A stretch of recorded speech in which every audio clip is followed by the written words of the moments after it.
जय श्री कृष्ण। धार्मिक व्रत कथा में आपका दिल से स्वागत है। आज हम सुन रहे हैं कार्तिक स्नान में सुनने वाली कथा बुढ़िया माई की कहानी।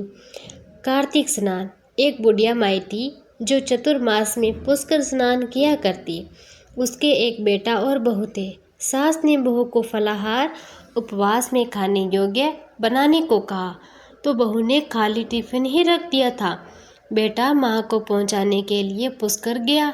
रास्ते में माँ से बोला, माँ फलाहार कर लो। जहाँ पानी मिला वहीं फलाहार करने वे बैठ गए थे। भगवान की कृपा से खाली टिफिन फलों से भर गया था। माँ ने फलाहार कर लिया। पुष्कर माँ के रहने के लिए झोंपड़ी बनाकर बेटा वापस घर आ गया था। रात्रि में श्रावण मास आया। बोला, बुढ़िया माई दरवाज़ा खोल। तब बुढ़िया भाई ने पूछा, आप कौन? मैं श्रावण मास। बुढ़िया ने तुरंत दरवाज़ा खोल लिया।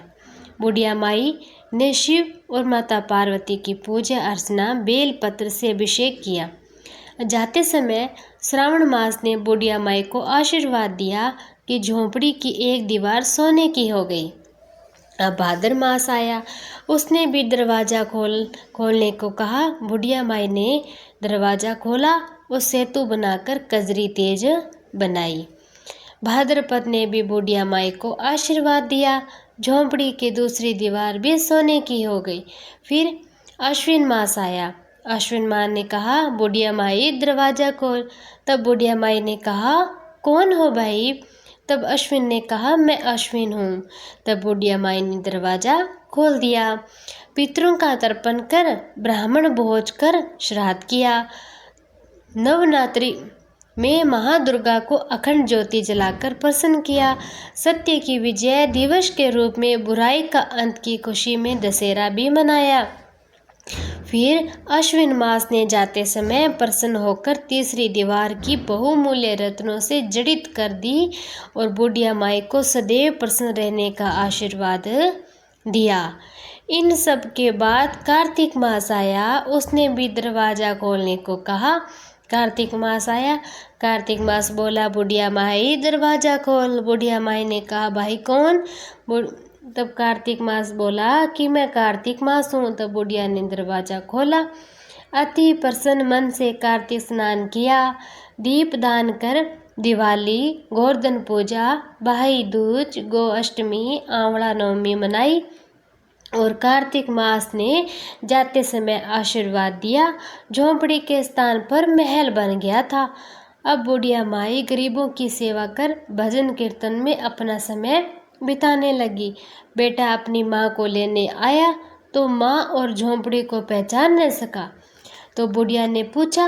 उन्होंने बताया तो बेटा माँ के चरणों में गिरकर बोला, माँ घर चलो।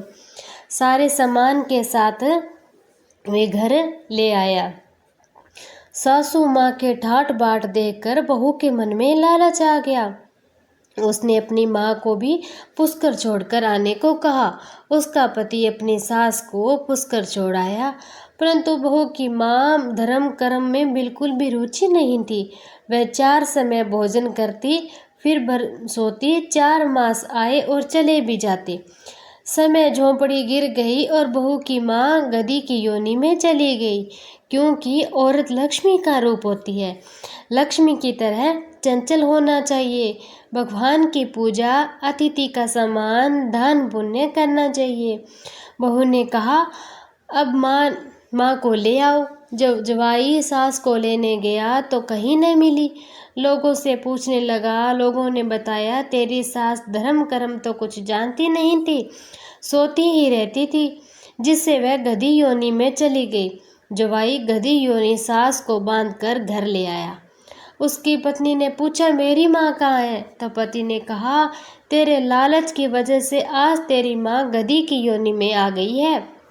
बड़े बड़े विद्वानों, ब्राह्मण, ऋषि मुनि से पूछने पर उन्होंने बताया कि तेरी सास के स्नान किए पानी से स्नान करने पर उसे मनुष्य की योनि फिर मिल सकती है। तब उन्होंने ऐसा ही किया। उसकी माँ पुण्य मनुष्य की योनि में आ गई। हे राधा दामोदर भगवान, जैसा बुढ़िया माई को दिया वैसा सबको देना। कहता न सुनता न हुंकारा भरता न मारा सारा परिवार न। भगवान की तपस्या करता और लपसी सेवा शेर की लपसी बनाकर उसका भोग लगाकर जीम लेता। एक दिन दोनों लड़ने लगे।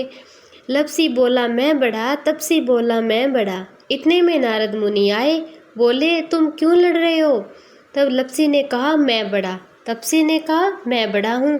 तपसी बोला मैं सारे दिन भगवान की पूजा करता हूँ। यह सुन नारद जी ने कहा मैं तुम्हारा फैसला कल कर दूंगा। दूसरे दिन लपसी तपसी नहाकर आए तो नारद जी ने 1.25 करोड़ की अंगूठी उनके आगे फेंक दी। लपसी का ध्यान उस अंगूठी पर नहीं गया। तपसी तपस्या करने बैठा तो उसकी अंगूठी दिखी। उसने अपने घुटने के नीचे दबा ली, तपस्या करने लगा। लपसी तपसी बनाकर उनका भगवान के भोग लगाकर जीमने बैठ गया था। इतने में नारद जी आए। तब दोनों ने पूछा कौन बड़ा? तब फिर तपसी ने कहा मैं बड़ा। नारद जी बोले तेरा घुटना उठा तो उसके नीचे 1.25 करोड़ की अंगूठी निकली। तब नारद जी बोले ये अंगूठी तूने चुराई है, तुझे तेरी तपस्या का फल नहीं मिलेगा।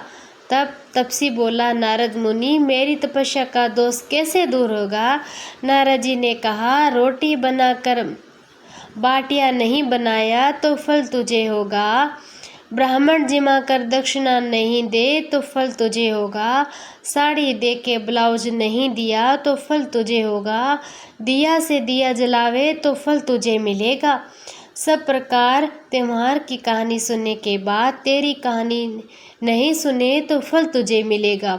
तब से लपसी तपसी की कहानी सुनी जाती है। कहानी सुनने के बाद ऐसे कहे कि लपसी को न हो जो, तपसी को फल तपसी न हो जो। हमारी कहानी का फल माने ही दीजो।